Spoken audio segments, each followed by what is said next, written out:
सुप्रभात प्यारे बच्चों। पिछले वीडियो में हमने पढ़ा था पाठ 6 खूबसूरत कौन। इसमें हमने फूल और जड़ के बारे में पढ़ा था कि हर पेड़ की जड़ ज़मीन के नीचे होती है और वही पेड़ को खाना पानी देती है। फूल की तरह खूबसूरत न दिखने पर भी पेड़ को सुंदरता प्रदान करने और उसके फलने फूलने में वही सहायक है। फूल जड़ के रूप को लेकर उसका मजाक उड़ाते तो अवश्य हैं, किंतु अंत में उन्हें अपनी गलती पर पश्चाताप होता है और वह जड़ से क्षमा मांगते हैं। अब हम इसी के आगे इसका अभ्यास शुरू करते हैं। सबसे पहले है शब्दार्थ, जिनको आपको आपकी कॉपी में सुंदर अक्षरों में लिखना है। उसके नीचे है हमारा पाठ से मौखिक प्रश्न और लिखित प्रश्न, जिनको हम मौखिक प्रश्न। खूबसूरत कौन पाठ में किस पेड़ का वर्णन है। हमने जो पाठ पढ़ा है खूबसूरत कौन, इसमें पेड़ के बारे में बताया गया है। तो कौन से पेड़ के बारे में बताया गया है? गुलमोहर। पाठ में गुलमोहर के पेड़ का वर्णन है। खूबसूरत कौन पाठ में किस पेड़ का वर्णन है? गुलमोहर। तो पाठ में गुलमोहर के पेड़ का वर्णन है। ठीक है, अब हम देखते हैं प्रश्न ख। उस मतलब गुलमोहर। आपकी किताब में प्रश्न दे रखा है उसका मतलब वो पूछ रहे हैं गुलमोहर पर किस रंग के फूल खिलते थे। जो गुलमोहर का पेड़ था उस पर किस रंग के फूल खिलते थे। तो हम लिखेंगे उत्तर, गुलमोहर पर लाल रंग के फूल खिलते थे। किस रंग के फूल खिलते थे गुलमोहर पर? लाल रंग के। प्रश्न ग, किसकी मेहनत से गुलमोहर दोबारा पनपा। जो गुलमोहर का पेड़ था उसके ऊपर क्या हुआ था? बिजली गिर गई थी और वो झुलस गया था और उसके ऊपर दोबारा से नए पत्ते आए और फूल आए। तो वो किसकी वजह से आए थे? जड़ की वजह से। तो जड़ की मेहनत से गुलमोहर दोबारा पनपा। अगर जड़ ही नहीं होती तो पेड़ वापस कहाँ से पनपता। इसलिए जड़ की मेहनत से गुलमोहर दोबारा पनपा। किसकी मेहनत से गुलमोहर दोबारा पनपा? जड़ की मेहनत से। अब हम देखते हैं लिखित प्रश्न। लिखित प्रश्न में हमारा पहला प्रश्न है प्रश्न क, फूलों ने जड़ की हंसी क्यों उड़ाई। जो फूल थे उन्होंने जड़ की हंसी क्यों उड़ाई। क्यों उड़ाई थी उन्होंने हंसी? क्योंकि फूल कैसे होते हैं? सुंदर। और जड़ कैसी होती है? बदसूरत, उबड़ खाबड़, कहीं से मोटी कहीं से पतली, ऐसी होती है। तो फूलों ने जड़ की हंसी क्यों उड़ाई? उत्तर, फूलों ने जड़ की हंसी उसकी बदसूरती के कारण उड़ाई। क्यों उड़ाई थी? क्योंकि जड़ जो है वो दिखने में सुंदर नहीं होती है, इसलिए उन्होंने उसकी बदसूरती पर उसकी हंसी उड़ाई, उसका मजाक उड़ाया। तो फूलों ने जड़ की हंसी उसकी बदसूरती के कारण उड़ाई। प्रश्न ख, गुलमोहर पर बिजली कब गिरी। जो गुलमोहर का पेड़ था उस पर बिजली गिरी और वो झुलस गया। तो कब गिरी गुलमोहर पर बिजली? गुलमोहर पर बिजली बादल गरजने, बरसात होने पर, चमकने पर गिरी। जो गुलमोहर था उस पर बिजली जो थी वो बादल बहुत जोर जोर से गरजने लगे, बारिश हुई, तब बिजली चमकी और गुलमोहर के पेड़ पर गिर गई। तो हम उत्तर लिखेंगे, गुलमोहर पर बिजली बादल गरजने, बरसात होने पर, चमकने पर गिरी। अगला प्रश्न है हमारा प्रश्न ग, गुलमोहर पर दोबारा फूल कब आए।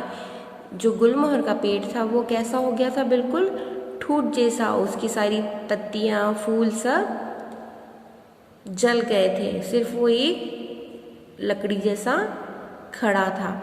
तो उस पर दोबारा फूल कब आए? तो गुलमोहर पर दोबारा फूल वसंत ऋतु में आए। कौन सी ऋतु में आए? वसंत ऋतु में। तो गुलमोहर पर दोबारा फूल वसंत ऋतु में आए। अब हम अगला प्रश्न देखते हैं। प्रश्न घ,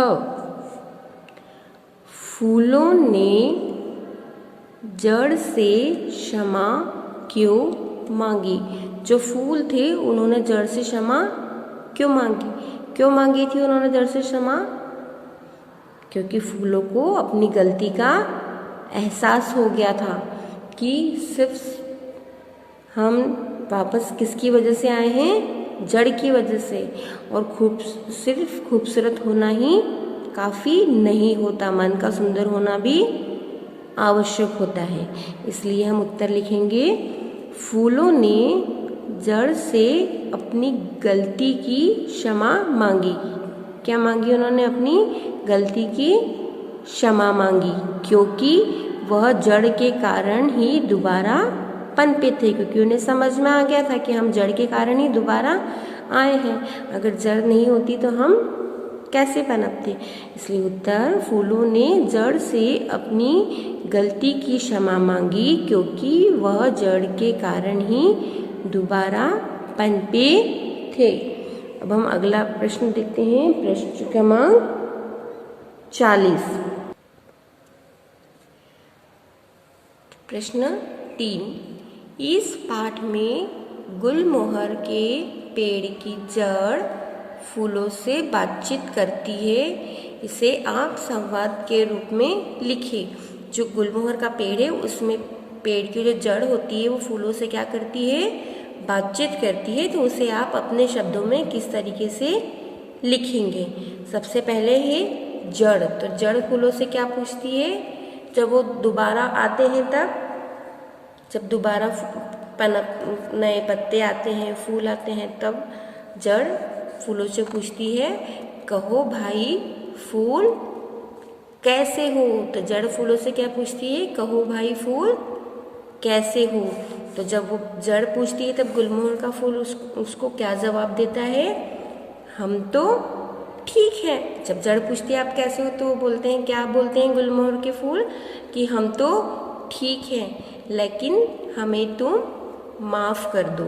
हम ठीक हैं पर तुम हमें माफ़ कर दो। जब वो ऐसा बोलते हैं कि हमें माफ़ कर दो, तो जड़ बोलती है, क्यों, किस बात के लिए?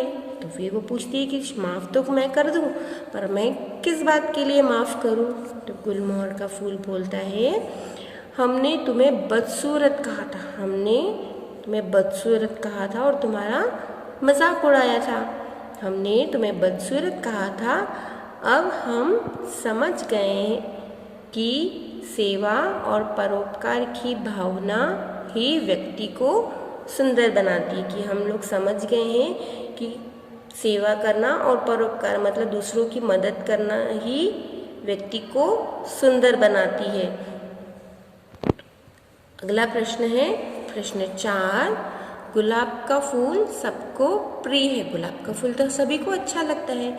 आप उसका एक चित्र बनाकर उसमें रंग भरें, उसके बारे में 5 वाक्य भी लिखें। गुलाब का फूल आप स्वयं बनाएं। अब हम उसके बारे में 5 वाक्य लिखते हैं। सबसे पहला, गुलाब का फूल सबसे सुंदर होता है। गुलाब का फूल कैसा होता है? बहुत सुंदर होता है। नंबर 2, यह कई रंगों में मिलता है। गुलाब का फूल जो होता है वो बहुत सारे रंगों में मिलता है, जैसे लाल, सफ़ेद, गुलाबी आदि। बहुत सारे रंग होते हैं इसके। तो नंबर 3, इसका पौधा झाड़ीनुमा होता है। कैसा होता है? झाड़ीनुमा। और इसकी टहनियों में छोटे छोटे कांटे होते हैं। जो इसकी डंडियाँ होती हैं उसमें कैसे होते हैं? कांटे होते हैं। और नंबर 5, गुलाब का फूल चाचा नेहरू को प्रिय था। चाचा नेहरू थे, उनको गुलाब का फूल बहुत प्रिय था। और चाचा नेहरू को और क्या अच्छा लगता था? बच्चे। अब हम अगला प्रश्न देखते हैं, बहुविकल्पी प्रश्न। सही उत्तर के सामने सही का चिन्ह लगाएं। आपको पता है बहुविकल्पी प्रश्न में क्या होता है, प्रश्न दिया होता है और हमें उनके विकल्प दिए होते हैं, हमको उन विकल्प में से सही विकल्प को चुनना होता है। क, गुलमोहर का पेड़ झुलस गया। गुलमोहर का जो पेड़ था वो क्या हुआ, झुलस गया। एक, अधिक गर्मी से, कि बहुत अधिक गर्मी हो रही थी इस कारण जल गया। नंबर 2, आग लगने से या आग लगी इस कारण झुलस गया। या नंबर 3, बिजली गिरने से, कि उस पर बिजली गिरी और वो झुलस गया। तो गुलमोहर का पेड़ झुलस गया किस कारण से, बिजली गिरने से। तो हम नंबर 3, बिजली गिरने से पर सही का चिन्ह लगाएंगे। ख, चमत्कार किस मौसम में हुआ। चमत्कार मतलब आश्चर्य करने वाली बात, जो आश्चर्यचकित कर दे, ऐसा। चमत्कार किस मौसम में हुआ। नंबर 1, वसंत में, जाड़े में। या नंबर 3, बरसात में। किस मौसम में हुआ चमत्कार, वसंत में। तो हम 1, वसंत में पर सही का चिन्ह लगाएंगे। ग, जड़ थी, जो जड़ थी वो कैसी थी। 1, घमंडी, तो वो किसी से बात नहीं करती थी। नंबर 2, परोपकारी, कि वो हमेशा दूसरों की मदद करती थी। और नंबर 3, अकड़ू, कि वो बहुत अकड़ थी, वो अपने आप पर बहुत घमंड करती थी। कैसी थी जड़, परोपकारी, वह सबकी मदद करती थी। तो नंबर 2, परोपकारी पर सही का चिन्ह लगाएंगे। अब हम अगले बहुविकल्पी प्रश्न देखते हैं। प्रश्न संख्या 42। क, समाप्त का विलोम। समाप्त का विलोम मतलब समाप्त का उल्टा, विलोम मतलब उल्टा।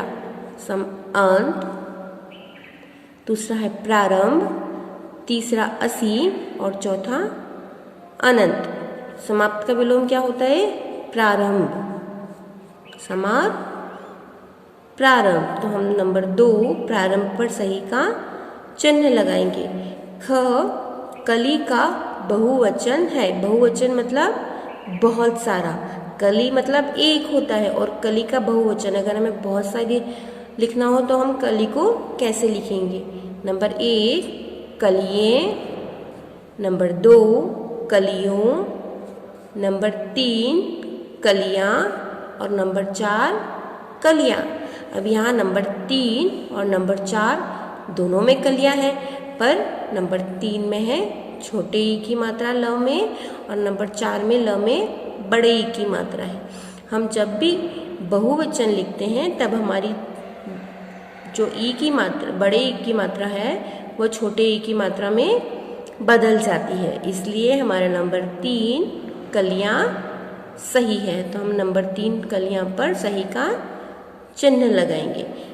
अगला है हमारा ग, सही वर्तनी है। सही वर्तनी मतलब इन चारों में से कौन सा शब्द सही लिखा हुआ है। नंबर 1, चमत्कार। नंबर 2, चमत्कार। नंबर 3, चमत्कार। और नंबर 4, चमत्कार। अब इसमें कौन सा चमत्कार सही है, नंबर 1, चमत्कार। इसलिए नंबर 1, चमत्कार पर सही का चिन्ह लगाएंगे। हम बाकी का अभ्यास आपके अगले वीडियो में करेंगे। धन्यवाद।